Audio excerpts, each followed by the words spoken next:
अस्सलामुअलैकुम। आज हम डिस्कस करते हैं ब्लड ट्रांसफ्यूजन प्रोटोकॉल या ब्लड ट्रांसफ्यूजन की क्या गाइडलाइन है अकॉर्डिंग टू जेसीआई। अगर हम देखें जिस फैसिलिटी में या हॉस्पिटल में आप काम करते हैं, हो सकता है कि वहाँ पे आपको थोड़ा सा 19-20 का आपको फ़र्क मिले ट्रांसफ्यूजन के प्रोटोकॉल के हवाले से, लेकिन जेसीआई के जो स्टैंडर्ड है उसको हम डिस्कस करते हैं। ठीक है। तो सबसे पहले हम समझने की कोशिश करते हैं कि ये ब्लड ट्रांसफ्यूजन की इंडिकेशन है क्या, कि किस वजह से ब्लड लगाया जाता है। तो इसकी मेन हमारे पास 3 मेन इंडिकेशन आती हैं। एक तो एनीमिया। अगर कोई पेशेंट हमारे पास हॉस्पिटल में आता है जिसका एचबी कम है, जो एनीमिक है, तो उसको ब्लड ट्रांसफ्यूजन की जरूरत होती है, जिसको हम आरबीसी जो है ऐसे पेशेंट्स को हम वो करते हैं, पैक्ड सेल्स जो है ऐसे पेशेंट्स को हम लगाते हैं। और दूसरी इसकी इंडिकेशन हमारे पास आती है वॉल्यूम डेफिशिएंसी, कि अगर कोई ट्रॉमा का पेशेंट हमारे पास आता है जिसका ब्लड बहुत ज्यादा लॉस हो रहा है, तो उस वॉल्यूम को रिप्लेस करने के लिए हम होल ब्लड लगाते हैं उस पेशेंट को। और तीसरी कंडीशन हमारे पास होती है पॉइजन का। अगर कोई पेशेंट है जिसके ब्लड में कोई पॉइजन है या ब्लड का कोई इन्फेक्शन है या कोई इस तरह की कोई ब्लड में कोई केमिकल कोई चीज आ गई है कि उस ब्लड को हमें एक्सचेंज करने की जरूरत पड़ रही है, तो उस सिचुएशन में जो है हम ब्लड ट्रांसफ्यूजन हम करते हैं। अच्छा, अब इसके स्टेप्स है क्या कि जब हम कोई ब्लड ट्रांसफ्यूज करते हैं तो हॉस्पिटल से लेके ब्लड बैंक तक बीइंग ए नर्स या जब आप काम करते हैं तो क्या क्या चीजें आपको फॉलो करनी चाहिए। अच्छा, सबसे पहला स्टेप यह है कि वेरीफाई द फिजिशियन ऑर्डर। तो होता क्या है कि अगर इन कंडीशंस में से कोई भी वजह है या इसके अलावा भी और कोई वजह हो सकती है, तो डॉक्टर सबसे पहले ऑर्डर लिखते हैं कि transfuse 1 pack cells to this patient. तो आपको इसकी रीजन का पता होनी चाहिए कि वजह क्या है। जब आपको पता चला कि इस वजह से इस पेशेंट को ब्लड लगाना है, अगर ये है कि पेशेंट एनीमिक है, तो आप एचबी को क्रॉस चेक करेंगे कि हाँ बाकी में पेशेंट का एचबी कम है, तो फिर आप उस पेशेंट के लिए कॉल करेंगे। आपने ऑर्डर वेरीफाई की। ऑर्डर वेरीफाई करने के बाद take blood samples for grouping. हम ग्रुपिंग के लिए ब्लड सैंपल लेते हैं और उसको हम ब्लड बैंक भिजवा देते हैं, ताकि उस पेशेंट का ब्लड ग्रुप का हमें पता चले कि वो ब्लड ग्रुप उस पेशेंट का है क्या।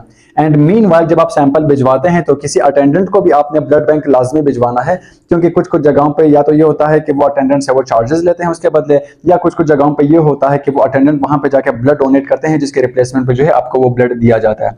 तो इसलिए अटेंडेंट को मीनवाइल आप ब्लड बैंक आप भिजवा दें, ताकि ज्यादा डिले ना हो जाए, पेशेंट को आप जल्दी ट्रांसफ्यूजन स्टार्ट कर सकें। और जब आप सैंपल भिजवाते हैं, सैंपल जैसे ही आपका लेबोरेटरी में पहुंच जाता है, सो विद इन 30 मिनट्स में 30 मिनट के अंदर अंदर आपका ब्लड अरेंज हो जाना चाहिए। और जो भी किसी भी आप हॉस्पिटल में काम करते हैं तो यूजुअली वहां का प्रोटोकॉल होता है कि with in half an hour में ब्लड बैंक वाले उस पेशेंट का ब्लड अरेंज करके रख देते हैं।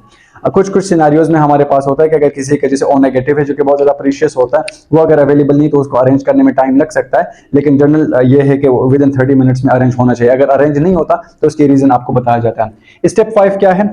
जब आपने वेरीफाई कर दी, फॉलोअप आपने ले ली, ब्लड अरेंज है, तो आप क्या करेंगे? Collect blood from blood bank.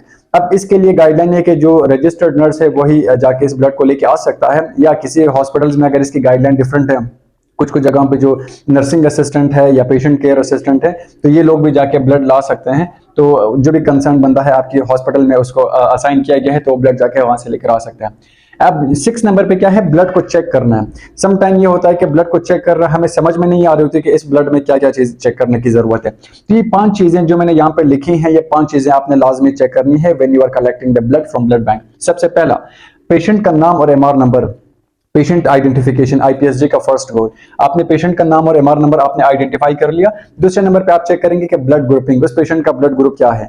तो आपको एक परफॉर्मा मिलेगा, दूसरा आपको ब्लड मिलेगा। उस ब्लड के ऊपर जो एक लेबल लगा हुआ है जिसमें ये सारी डिटेल उसके ऊपर लिखी हुई है, और आपने मेक श्योर करना है कि उस ब्लड के ऊपर जो लेबल लगा हुआ है जिसमें डिटेल लिखी हुई है, यही डिटेल उसके साथ जो परफॉर्मा है, ये दोनों आपस में मैच करनी चाहिए। अगर कोई भी आपको इंफॉर्मेशन मिसमैच लग रहा है तो आप उसकी करेक्शन करवा के वापसी लेकर आ जाएं, ऐसे आप उस ब्लड को आप वापसी लेकर नहीं आएंगे। तो आपने पेशेंट की आइडेंटिफिकेशन कर दी। दूसरे नंबर पे आपने ब्लड ग्रुपिंग आपने चेक कर ली कि ओ पॉजिटिव है, ओ नेगेटिव है, कौन सा ब्लड है परफॉर्मा में और उसमें ब्लड में, जो ये दोनों में सेम है।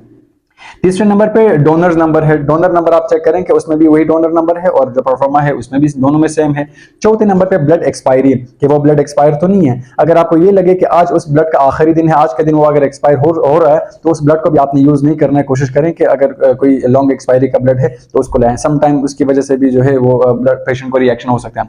पांचवें नंबर पे ओवरऑल ब्लड की जो अपीयरेंस है, कि उसमें कहीं बैक में कहीं पंक्चर तो नहीं है, या उसमें कहीं वो बहुत ज्यादा वो हेमोलाइज तो नहीं हुआ, या उसमें कहीं वो क्लॉट तो नहीं बने हुए, या कहीं वो खराब तो नहीं हुआ, या उसका टेम्परेचर बहुत ज्यादा गर्म तो नहीं है, क्योंकि ब्लड बैंक में वो फ्रीजिंग पॉइंट पे होता है, तो इसलिए आपको ये बैग जो है कंपैरेटिवली आपको कोल्ड मिलेगा। तो ये 5 चीजों का आपको चेक करना जरूरी है। जब आपने 5 चीजें ब्लड बैंक में चेक कर ली, आपको वेरीफाई हो गया, तसल्ली हो गया कि हाँ ये ब्लड सही है, तो उसके बाद आप ब्लड को लेके आते हैं फ्लोर पे। जब फ्लोर पे लेके आते हैं तो इसके बाद कुछ और चीजें आपको करने की जरूरत है।